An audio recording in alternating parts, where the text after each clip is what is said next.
راهبرد پنهان شدن شما پشت کشورهای همسایه ایران می‌کنیم. هرگز اجازه نمی‌دهیم حتی 1 لیتر نفت به نفع آمریکا و صهیونیست‌ها و شرکای آنها از تنگه هرمز عبور کند و هر شناوری که شناور و یا محموله نفتی آن برای آمریکا و رژیم صهیونیستی و شرکای متخاصم آنها باشد، هدف مشروع ما خواهد بود.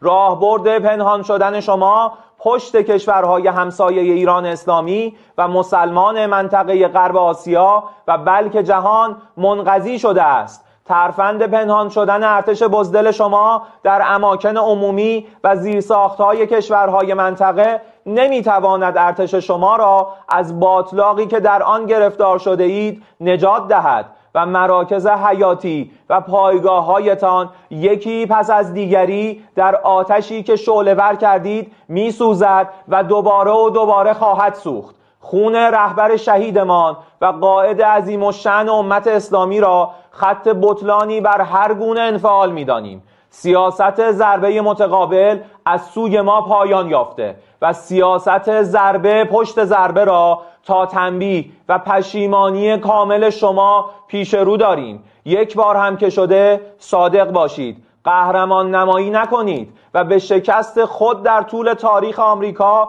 و از زمان بسته شدن نطفه نحس رژیم صهیونیستی اعتراف کنید و به زبان غلط کردن خود را تلفظ کنید. بارها به حضور ناوهایتان در آبهای منطقه